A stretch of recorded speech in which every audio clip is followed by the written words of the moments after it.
Opening hook, the 10 seconds that changed everything. The sound of lockers slamming echoed down the school hallway. Laughter, chatter, footsteps, it was all background noise, until it stopped. Every head turned. Brian, the biggest, meanest bully in school, had just grabbed Emily's arm. Emily, the girl who barely spoke. The one who ate alone. The one nobody thought could stand up for herself. But in the next 10 seconds, she did something that would make the entire school see her in a way they never had before. Act 1, Shadows in the Hallway. Chapter 1, The Girl No One Noticed. Emily wasn't invisible by choice, it just made life easier. She had learned that the less attention you drew, the less trouble found you. Her soft brown hair often hung in her face, her steps were quiet, and her hands clutched her books like a shield. She didn't raise her hand in class. She didn't join lunch tables. She didn't make waves. But quiet didn't mean weak. Chapter 2, The Bully's Reign. Brian was the opposite. Loud. Cocky. And completely aware of his physical size and social power. He was a master at finding people's insecurities and turning them into entertainment for his friends.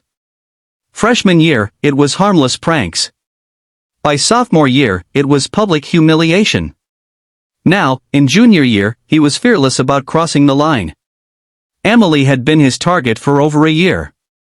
Mouse was his favorite nickname for her, and he made sure everyone heard it. Act 2, The World Outside School. Chapter 3, A Father's Teachings. Home was different. At home, Emily didn't feel small. Her father, David, was a retired army officer. He wasn't the overly strict type, but he believed in preparation.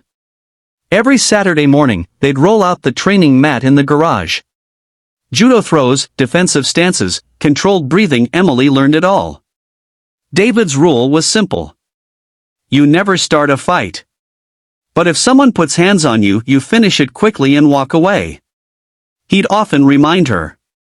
People mistake kindness for weakness, Emily. But real strength is being able to be kind when you have the power not to be. Chapter 4, A Friend in the Shadows.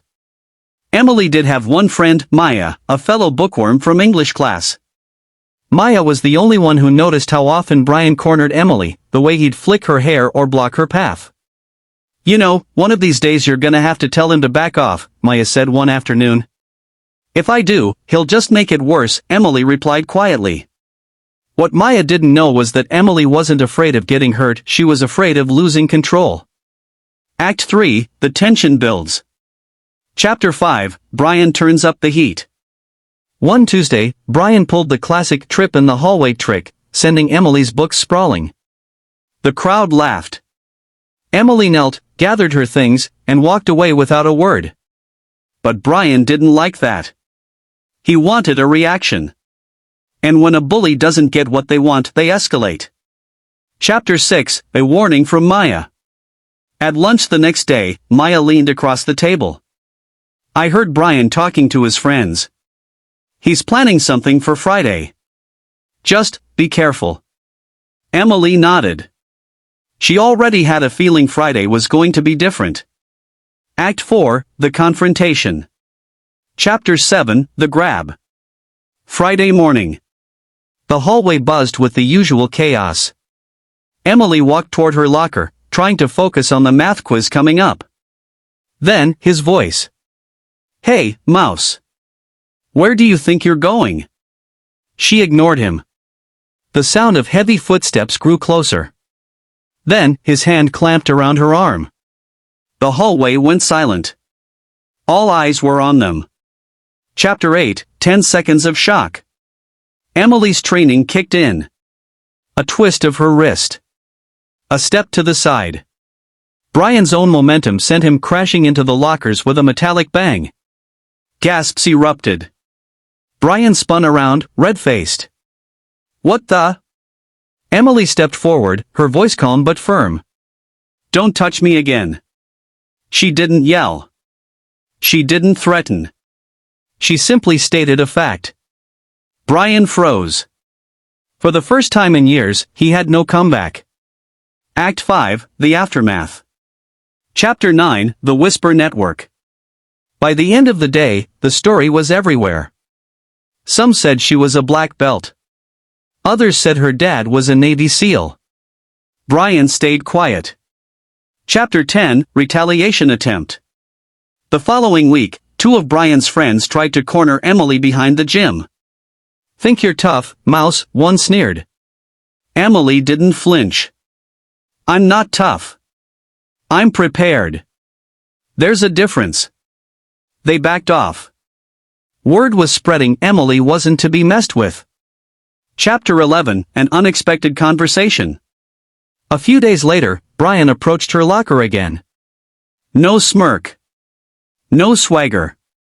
"Look. I was out of line," he said quietly. "Yes. You were. Guess you're not as weak as you look.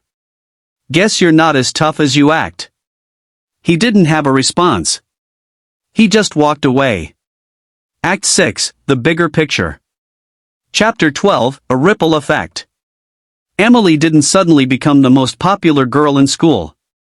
But now, other students who'd been bullied started speaking up. It was as if her quiet stand had given them permission to find their own voices. Chapter 13, The Lesson. Emily realized something important. Standing up for yourself isn't about proving you're stronger than someone else, it's about proving to yourself that you're worth defending. Final message. If you've ever been underestimated, remember. Your silence is not weakness. Your kindness is not a free pass for cruelty. And sometimes, the quietest person in the room has the loudest strength. Loudspeaker call to action for Be Kind Always. Speech balloon. Share your own story in the comments. Have you ever stood up to a bully? Hit like, subscribe, and turn on notifications so you never miss another inspiring story from Be Kind Always. Remember, kindness isn't weakness, it's power. Sparkling Heart.